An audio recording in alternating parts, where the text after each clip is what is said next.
और time management में एक चीज इंपॉर्टेंट आप लोग आखिरी में सोचते हो कि सर कौन सा टॉपिक इंपॉर्टेंट है, कौन सा चैप्टर ज्यादा इंपॉर्टेंट है और किस टॉपिक के बिना भी थोड़ा बहुत काम चल सकता है। मैं एक बार को आपको वो उसको छोड़ने के लिए नहीं कह रहा हूं, लेकिन ये जो जरूर करके जाना है वो मैं जरूर बता रहा हूं। अब देखो ये चैप्टर शुरू होता है राष्ट्र निर्माण की चुनौती, और इसमें एक एक पॉइंट इंपॉर्टेंट है। आपातकाल का जो अनुच्छेद इस्तेमाल किया गया है 352 अक्सर पूछ देता है, ठीक है, इस चैप्टर में बहुत महत्वपूर्ण हो जाता है। तो जो टॉपिक्स मैंने बताए उनके साथ साथ आपको ये भी टॉपिक्स देख के चलते हैं। हेलो स्टूडेंट्स, स्वागत है PW arts Hindi medium class 11-12 पे। मेरा नाम है अवनीश त्रिपाठी।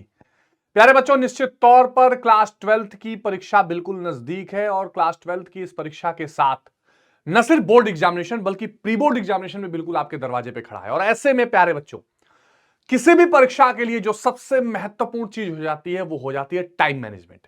और टाइम मैनेजमेंट में एक चीज इंपॉर्टेंट आप लोग आखिरी में सोचते हो कि सर कौन सा टॉपिक इंपॉर्टेंट है, कौन सा चैप्टर ज्यादा इंपॉर्टेंट है और किस टॉपिक के बिना भी थोड़ा बहुत काम चल सकता है। मैंने कई बार लाइव क्लासेस में बोला हुआ है कि देखो भाई, मैं इस तरह का कोई टीचर नहीं हूं कि बोलूं कि भाई ये चैप्टर इंपॉर्टेंट नहीं है, ये चैप्टर ज्यादा इंपॉर्टेंट है, या ये टॉपिक मत पढ़ना, ये टॉपिक पढ़ना। लेकिन इसलिए आज मैं आपको कोई टॉपिक नहीं पढ़ने के लिए नहीं बोलूंगा, पर मैं आज आपको वो टॉपिक दोनों बता दूंगा जरूर, जो पढ़े बिना अगर आप एग्जाम हॉल में जाते हो तो निश्चित तौर पर यह आपके लिए एक बहुत बड़ा खतरा हो सकता है। तो मेरे प्यारे बच्चों, आप लोग एक बार तैयार हो जाओ, एक बार रेडी हो जाओ आज इस छोटे से सेशन में, जिसमें राजनीति विज्ञान यानी कि पॉलिटिकल साइंस या नागरिक शास्त्र जिसे सिविक्स कहते हो आप यूपी बोर्ड में और बाकी बोर्ड्स में पॉलिटिकल साइंस, इसमें जो दो बुक्स हैं उनके कौन कौन से टॉपिक इंपॉर्टेंट हैं और क्या क्या पढ़ के जाना है। प्यारे बच्चों, आप जानते हो कि दो किताबें राजनीति विज्ञान में लगती हैं, एक समकालीन विश्व राजनीति जिसे आप बुक 1 कहते हो, और दूसरा स्वतंत्र भारत में राजनीति जो आपकी बुक 2 है। अब इन दोनों किताबों के वो इंपॉर्टेंट टॉपिक जिन्हां से क्वेश्चन दिए बिना समझ लो कि एग्जामिनर का पेट का खाना नहीं पचता है, या अगर आप जाते हो तो आप सबसे बड़ा खतरे से खेलने का काम कर रहे हो, उन टॉपिक्स को आज हम थोड़ा सा देखने की कोशिश करेंगे। प्यारे बच्चों, आइए जरा सा देखते हैं वो कौन कौन से टॉपिक हो सकते हैं। और सबसे पहले हम बात करेंगे समकालीन विश्व राजनीति की, यानी कंटेम्पररी वर्ल्ड पॉलिटिक्स की। मेरे प्यारे बच्चों, अगर हम बात करें तो ये बुक ही स्टार्ट होता है दो ध्रुवता के पतन का। दो ध्रुवता यानी कि अमेरिका और सोवियत संघ की जो अदावत थी, जो कंपटीशन था, उसे हमने दो ध्रुवता कहा। और 1991 में जो सोवियत संघ का विघटन हो गया तो उसको हम लोगों ने दो ध्रुवता का अंत कह दिया। अब इस दो ध्रुवता के अंत को जब आप देखोगे तो यहां पर दो चीजें बड़ी इंपॉर्टेंट हो जाती हैं। एक तो सोवियत संघ का विघटन का कारण और परिणाम। देखो, सोवियत संघ के विघटन से ही दो ध्रुवता खत्म हुई, तो सोवियत संघ के विघटन पर तो सवाल आना ही आना है, चाहे एमसीक्यू पूछ दे कि भाई कब हुआ, इतना ही पूछ दे, पर इतने से काम चलता नहीं है। क्या होता है, अक्सर हमको दो लघु उत्तरीय सवाल देखने को मिलते हैं। एक, या तो सोवियत संघ के विघटन का कारण या सोवियत संघ के विघटन का क्या परिणाम रहा, यह आपसे पूछा जा सकता है। शॉक थेरेपी आपको शॉक एग्जाम में कर सकती है, ये बहुत इंपॉर्टेंट है। मतलब ये ऐसा क्वेश्चन है जिस पर आपको एमसीक्यू भी पूछ दे, कहो कहो अति लघु भी पूछ दे, ठीक है, कहो लघु उत्तरीय भी पूछ दे, और कहो तो दीर्घ उत्तरीय भी सवाल पूछ दे। ये अलग अलग तरीके के सवाल पूछ सकते हैं। आगे बात समझ में? इसलिए शॉक थेरेपी, जहां पर आप जानते हो कि पूंजीवाद, साम्यवाद से पूंजीवाद की तरफ सोवियत संघ को ढकेला गया और एक बहुत बड़ा वो चैलेंज बनकर उभरा था सोवियत अर्थव्यवस्था के लिए। तो यहां से सवाल इंपॉर्टेंट है। दूसरा, सत्ता के समकालीन केंद्र। सत्ता के समकालीन केंद्र बहुत इंपॉर्टेंट, अगेन वेरी महत्व, मतलब जिसको कह सकते हैं कि ऐसे टॉपिक जो कि मतलब ना कंपटीशन एग्जाम तक में पूछे जाते हैं, जैसे यूरोपियन संघ, जैसे आसियान, है ना, जैसे प्यारे बच्चों चीन का उत्थान। अब जैसे यूरोपियन संघ की क्या महत्व है, क्या विशेषता है, यूरोपियन संघ में एमसीक्यूज बहुत आते हैं, कब यूरोपियन संघ स्थापित हुआ, या कितने सदस्य देश हैं, या प्यारे बच्चों आपसे पूछा जा सकता है कि इसका झंडा फिगर देकर भी क्वेश्चन आते हैं।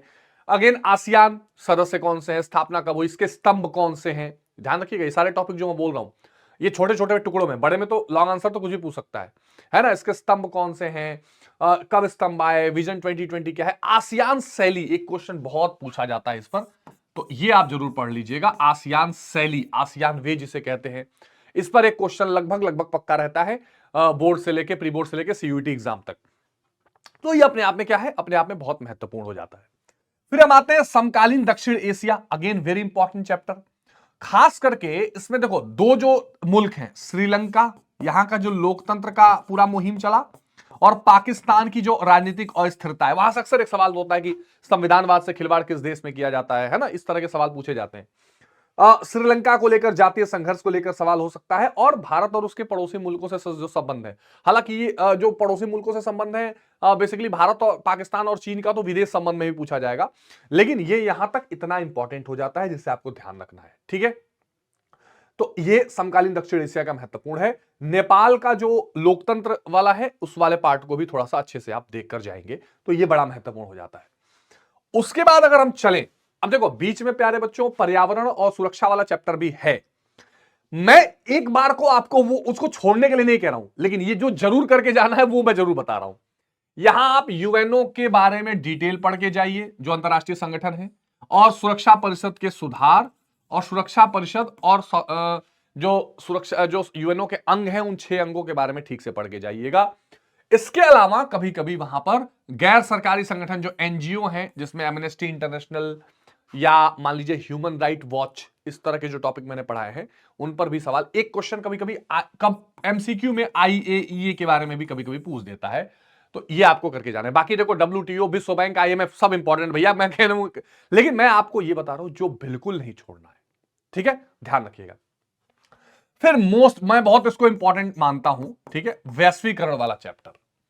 अब वैश्वीकरण का तो सीधा हिस्सा कि भाई वैश्वीकरण है ही क्या, एक तो यही पहले पूछ दिया जाएगा आपसे।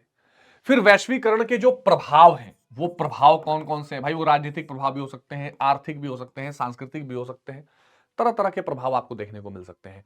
वैश्वीकरण का जो विरोध है ना, इस विरोध पे भी बहुत क्वेश्चन पूछा जाता है। यहां पे फिर WSF जो वर्ल्ड सोशल फोरम है, उसके बारे में सवाल पूछ दिया जाता है ना। तो वैश्वीकरण पे बेसिकली ज्यादातर सवाल उनके प्रभावों की आता है। सांस्कृतिक प्रभाव क्या है, राजनीतिक प्रभाव क्या है, राजनीतिक प्रभाव में जैसे संप्रभुता को खतरा कैसे है, या आर्थिक प्रभाव अच्छे बुरे कौन कौन से हैं, कैसे अंतरराष्ट्रीय व्यापार को उसमें बढ़ावा मिलता है, चीजें। अब इसके अलावा जाहिर सी बात है, मैंने जो पर्यावरण वाला चैप्टर है वो थोड़ा सा इसमें इंक्लूड नहीं किया कि भाई कुछ सेलेक्टेड टॉपिक ही देने हैं, पर पर्यावरण में भी 2-3 चीजें तो ध्यान रख ही लेना भाई, जैसे कि जितने सम्मेलन हुए, स्टॉकहोम सम्मेलन से लेके पृथ्वी सम्मेलन, ठीक है, इंपॉर्टेंट रहता है। क्योटो प्रोटोकॉल अच्छे से देख लेना, है ना, बहुत महत्वपूर्ण रहता है क्योटो प्रोटोकॉल, ठीक है। इसके अलावा सतत विकास का जो पॉइंट है, ये एक इंपॉर्टेंट रहता है। और सुरक्षा में जो सुरक्षा वाला चैप्टर है, वहां से एटलीस्ट थोड़ा सा आपको परंपरावादी जो सिद्धांत है उसको जरूर देख लेना। तो ये बुक 1, इतना अगर टॉपिक आप करके जाते हो तो बुक 1 से अच्छी खासी आपको पकड़ मिलती है। और देखो जब आप 10 टॉपिक करके जाते हो ना, 2-4 टॉपिक ऑप्शंस में भी निकल जाते हैं, छोड़ सकते हैं आप, या आप आइडिया लेकर भी लिख लेते हो जब आप पूरा थॉरो स्टडी किए रहते हो। लेकिन कम से कम ये जो मैंने टॉपिक छोटे छोटे आपको बताए हैं, इन पर आपको एक स्टडी बनती है, इन पर आपको एक बेसिक समझ होके ही एग्जाम में जाना है। और ये आपको प्री बोर्ड, बोर्ड और सीयूईटी तीनों में ये बहुत काम आते हैं। बात समझ आ रही है? ये बुक 1 की हमने बात की। अब आइए जरा बुक 2 पर। बुक 2 जो कि आप जानते हो प्यारे बच्चों, स्वतंत्र भारत में राजनीति वाला जो बुक है वहां से है। और जिस किताब की शुरुआत, सबसे इंटरेस्टिंग बात यह कि इसमें इंडिया के पॉइंट ऑफ व्यू से पढ़ाई जाती है। भारत में कैसे राजनीति शुरू हुई, भारत के राष्ट्र निर्माण की कहानी कैसे शुरू हुई, भारत में राजनीति कैसे रही, आपातकाल कैसे रहा, क्षेत्रीयता कैसी आई, कांग्रेस पार्टी के जो पुनर्विकास था या उसके टूट हुई या जो फिर उत्थान हुआ, ये सारी चीजों के बारे में। अब देखो ये चैप्टर शुरू होता है राष्ट्र निर्माण की चुनौती, और इसमें एक एक पॉइंट इंपॉर्टेंट है। मैं फिर बता रहा हूं, ये चैप्टर जो है इसमें एक एक पॉइंट, विभाजन वाली पूरी कहानी, ठीक है, कि द्विराष्ट्र सिद्धांत के आधार पर विभाजन हुआ, विभाजन में कैसे धर्म के आधार पर विभाजन हुआ, उसमें फिर शरणार्थी समस्याएं और विभाजन की त्रासदी। फिर रियासतों का विलय, again a very interesting point, कि कैसे कैसे रियासत और कैसे सरदार भाई वल्लभ भाई पटेल ने उसमें भूमिका निभाई। उसमें एक एक जो रियासतें हैं, कश्मीर, हैदराबाद, मणिपुर, जूनागढ़, इन सभी रियासतों के विलय में क्या क्या समस्याएं आई, क्या किसी रियासत के विलय में कोई ऑपरेशन भी चला जैसे ऑपरेशन पोलो, इन पर ध्यान रखना है। और राज्यों का पुनर्गठन अगेन इंपॉर्टेंट है ना, खास करके 2 जो चीजें हैं, राज्य पुनर्गठन आयोग, ठीक है, स्टेट रिऑर्गेनाइजेशन कमीशन, ठीक है, राज्य पुनर्गठन आयोग जो 1953 में बना, और उसके बाद इसी राज्य पुनर्गठन का अधिनियम भी आया, एक्ट भी आया जो 1956 में आया। ये तो मतलब पता नहीं कितनी ही बार पूछा गया है कि ये कब बनाया गया और राज्य पुनर्गठन आयोग को क्या कहते हैं, जैसे फजल अली आयोग कहते हैं। तो बहुत इंपॉर्टेंट है, इसको मतलब छुए बिना अगर आप चले गए तो ये आपको छू देगा एग्जाम में बढ़िया से। तो बहुत मजेदार चैप्टर भी है और यहां से सवाल बहुत भर भर के पूछे जाते हैं। तो ये आपको देखना है कि राज्यों का पुनर्गठन। फिर कुछ कभी कभी राज्यों के ईयर पूछ देता है, जैसे नागालैंड 63 में बना, जैसे मान लीजिए 87 में गोवा, है ना, महाराष्ट्र गुजरात जो है अलग अलग बने। इसके अलावा पंजाब से हरियाणा 66, ये सारे ईयर्स भी कभी कभी राज्यों के पूछ देता है, जो टाइमलाइन में आपको ध्यान रखने हैं। फिर आएंगे हम नियोजित विकास की राजनीति। अगेन नीति आयोग, पंचवर्षीय योजना, और थोड़ा बहुत यहां से योजना आयोग पर भी पूछ सकता है, योजना आयोग पर पूछ सकता है। पंचवर्षीय योजनाओं पर काफी सवाल यहां से आते हैं, जैसे कि पहली योजना किस पर आधारित थी, दूसरी योजना किस पर आधारित थी, है ना, तीसरी योजना सफल रही या असफल रही, यहां से बहुत सवाल आते हैं। और यहां पर हरित क्रांति भी जुड़ जाती है, जो एक इंपॉर्टेंट जो है टॉपिक बन जाती है। क्या बन जाती है? हरित क्रांति। ठीक है, तो हरित क्रांति पे प्यारे बच्चों आपको अच्छे से देख कर जाना है कि कैसे नई टेक्नोलॉजी का इस्तेमाल करके खेती के उत्पादन को बढ़ाया गया, और कैसे खेतों में मशीनों का प्रयोग, रासायनिक उर्वरकों का प्रयोग, ये सारी चीजें कैसे की गई, ये नियोजित विकास में। अब देखो बीच में कांग्रेस वाला भी चैप्टर आता है कि एक दल का प्रभुत्व। वहां आपको सिर्फ, अब मैंने वो चैप्टर यहां नहीं डाला है, सिर्फ प्रभुत्व के कारण थोड़े देख लेने कि भाई कांग्रेस पार्टी जो है वो अगर उसका प्रभुत्व रहा है प्रथम 3 आम चुनाव तक, बेसिकली 2 आम चुनाव तक, तो क्यों रहा है। ठीक है, नेहरू का नेतृत्व, कांग्रेस का संगठन, नेहरू कांग्रेस का औपनिवेशिक इतिहास, ये सारी चीजें देखकर बनाने हैं आपको। अदरवाइज आप आ जाते हैं भारत के विदेश संबंध। भारत के विदेश संबंध में 2-3 चीजें इंपॉर्टेंट है। ठीक है, परमाणु नीति है, बहुत इंपॉर्टेंट है। भारत का चीन के साथ और पाकिस्तान के साथ 100% पक्का है कि इसमें से कोई एक संबंध तो लिखने को आएगा। ठीक है भाई, चाहे भारत चीन संबंध लिखने को आ जाए, चाहे भारत पाकिस्तान संबंध लिखने को आ जाए, एक संबंध तो आना ही आना है। साथ में जो चीज आपको ध्यान रखनी है वो है गुट निरपेक्षता। वो फर्स्ट चैप्टर से भी कनेक्ट करके पूछ सकता है, यहां भी पूछ सकता है। ठीक है, कैसे जो है शीत युद्ध के दौरान भारत जो है ना तो सोवियत संघ की तरफ गया, ना एक तरह से अमेरिका की तरफ गया, और भारत एक तीसरी शक्ति वाले गुट में या तीसरी दुनिया के गुट में शामिल रहा। चूंकि ये भारत की विदेश नीति का रीढ़ रहा है, भारत की विदेश नीति का सबसे प्रमुख हिस्सा रहा है, और नेहरू जी ने इसको ड्राफ्ट किया, इसको लेकर आगे बढ़े। और जो 5 महत्वपूर्ण देश जो गुट निरपेक्ष में शामिल थे, जैसे भारत, यूगोस्लाविया, इंडोनेशिया, घाना, है ना, इजिप्ट, इनमें भारत शामिल रहा। तो इसलिए गुट निरपेक्षता जो है हमारे विदेश नीति का प्रमुख हिस्सा रहा है, हमें देखना है। एफ्रो एशियाई सम्मेलन, बांडुंग सम्मेलन, इन चीजों के बारे में थोड़ा थोड़ा देख के आपको जाना है। तो भारत के विदेश संबंध इंपॉर्टेंट है। ठीक है, यहां परमाणु नीति, भारत और चीन, भारत और पाकिस्तान संबंध, ये आपको देखने हैं। फिर 2 और महत्वपूर्ण चैप्टर हैं जो आपको अच्छे से देखने हैं, और बीच में 1-2 टॉपिक और आपको बताऊंगा। एक लोकतांत्रिक व्यवस्था का संकट, बेसिकली ये किससे महत्वपूर्ण है? आपातकाल से संबंधित है। अब आपातकाल में यहां पर आपको थोड़ा सा संपूर्ण क्रांति, ठीक है, इसके अलावा जयप्रकाश नारायण जेपी, इनके बारे में थोड़ा सा देख लेना है। आपातकाल का जो अनुच्छेद इस्तेमाल किया गया है 352 अक्सर पूछ देता है। ठीक है, इस चैप्टर में बहुत महत्वपूर्ण हो जाता है। आपातकाल के दौरान जो चीजें हुई, है ना, यानी आपातकाल कैसे लगा, पहले तो वो देखना है। फिर उसके कारण क्या क्या रहे, जैसे कि तात्कालिक कारण क्या हुए, बहुत दिनों से जो आंदोलन वाले कारण थे वो क्या हुए, फिर उससे क्या क्या हमने सबक लिया, है ना, कि हमारे संविधान पर हमला हो सकता है, संविधान में क्या क्या गड़बड़ियां रही। उस दौरान जो 42वां संविधान संशोधन रहा, उस पर थोड़ा बहुत सवाल पूछ देता है।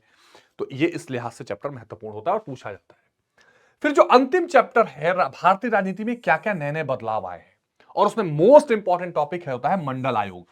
ठीक है, 27% जो पिछड़ा वर्ग को आरक्षण देने की बात कही गई है, 1978 में बनता है। फिर वो रिपोर्ट 1990 में बीपी सिंह के समय लागू होती है। उसमें 27% ओबीसी वर्ग को आरक्षण देने की बात कही जाती है। फिर उससे कितना दंगा होता है। और ध्यान रखिएगा, इस मंडल और साथ में चलती है कमंडल की राजनीति। कमंडल यानी धर्म आधारित राजनीति, और वहां पर जो अयोध्या वाला विवाद है वो सबसे महत्वपूर्ण हो जाता है। ठीक है, और साथ में गठबंधन की सरकारें, चाहे वो राष्ट्रीय मोर्चा हो, चाहे वो संयुक्त मोर्चा हो, ठीक है, सारा हम डिटेल में पढ़ा है, हमने पढ़ेंगे। चाहे वो एनडीए हो बीजेपी वाली, चाहे वो कांग्रेस की यूपीए हो, ये सारी गठबंधन सरकारों के बारे में भी, यानी भारत में कैसे पहले शुरुआत में एक दलीय मतलब जो है राष्ट्रीय पार्टियों की सरकार बनती रही, लेकिन फिर धीरे धीरे कैसे बिना गठबंधन के सरकारें नहीं बनी। और क्योंकि उसके पहले एक चैप्टर और है क्षेत्रीय आकांक्षाओं वाला, तो क्षेत्रवाद वाला टॉपिक जो है वो इसके पहले चला है, और वहां क्षेत्रीय पार्टियों के बारे में आप पढ़ेंगे। वहां पर एक टॉपिक और उस चैप्टर में देख लीजिएगा, ऑपरेशन ब्लू स्टार, जो पंजाब का क्षेत्रवाद है, वहां से सवाल जरूर आते हैं। मैंने क्षेत्रीय आकांक्षाएं इसमें नहीं डाला है, मान के चलिए कि वो भी उतना ही इंपॉर्टेंट है, लेकिन मैं कहता रहा हूं मैं बहुत पिक एंड चूज वाली चीजें लाया हूं। अदरवाइज उस वो भी टॉपिक बहुत इंपॉर्टेंट है। ऑपरेशन ब्लू स्टार जो पंजाब का हुआ है, और एक जो कांग्रेस पार्टी का पुनर्स्थापना वाला चैप्टर है, वहां से 1969 में जो कांग्रेस में टूट हुई, कांग्रेस विभाजन के कारण। तो मैं एक दो पॉइंट और आपको यहां पे लिख देता हूं, जैसे पर्यावरण सम्मेलन शुरू से अंत तक जो मैंने छोड़े थे, ठीक है। इसके अलावा प्यारे बच्चों, आप पंजाब वाला मामला, इसके अलावा कश्मीर का मामला, ठीक है, पंजाब में ऑपरेशन ब्लू स्टार, ठीक है, आगे बात समझ में, कांग्रेस विभाजन, ठीक है, प्रथम 3 आम चुनावों के बारे में अच्छे से,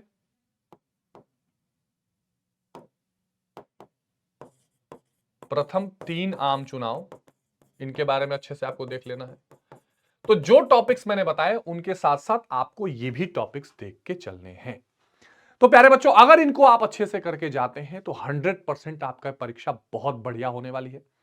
आपकी परीक्षा के लिए मैं अभी से आपको शुभकामनाएं, बधाई देता हूं। और जो भी महत्वपूर्ण सेशंस या टॉपिक्स हम कवर कराएं उसमें जरूर जुड़िए। तो मिलते हैं सेशंस में, करते हैं इस एग्जाम को बेहद मजेदार तरीके से और आसान, और ले आते हैं धमाकेदार नंबर एग्जाम्स में। All the best, thank you, bye bye, जय हिंद।